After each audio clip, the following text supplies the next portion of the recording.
প্রিয় দর্শকরা আসসালামু আলাইকুম। সম্প্রতি কিছুদিন আগে দুই-একদিন আগে যে উত্তরায় যে বিমান দুর্ঘটনাটি ঘটল মাইলস্টোন স্কুলে, কিছু কথা না বলে থাকতে পারলাম না। কোথায় আছে আমরা নাকি মানুষ সৃষ্টির সেরা জীব, কিন্তু এই ভিডিওটি আপনারা দেখুন।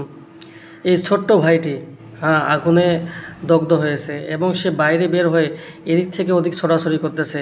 কোনো একজন ব্যক্তি সুন্দর করে ভিডিও করতেছে এবং আমরা যে সিএনজি এবং রিক্সা চালকরা দেখতেছি, কেউ সাহায্য করার জন্য এগিয়ে আসে না।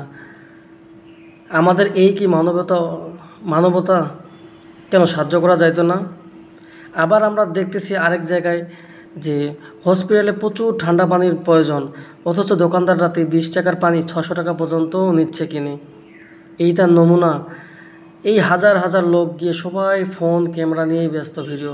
কেননা এই ভিডিওগুলো করলে lakh lakh views, million million views, lakh lakh টাকা, কিন্তু কেউ সাহায্য করার জন্য এগিয়ে আসে না, সবাই ভিড় করতেছে। এই হলো মানুষ, আমরা হচ্ছে সৃষ্টির সেরা জীব? কখনোই না। আবার হসপিটালে গিয়ে কি দেখলাম যে বিভিন্ন দলের নেতা কর্মীরা দলবদ্ধভাবে দেখতে যাচ্ছে। আপনাদের কি ওখানে যাওয়াটা খুব দরকার ছিল? কোনো দরকার ছিল না। ওইখানে কি ভিড় জমানো খুবই দরকার ছিল?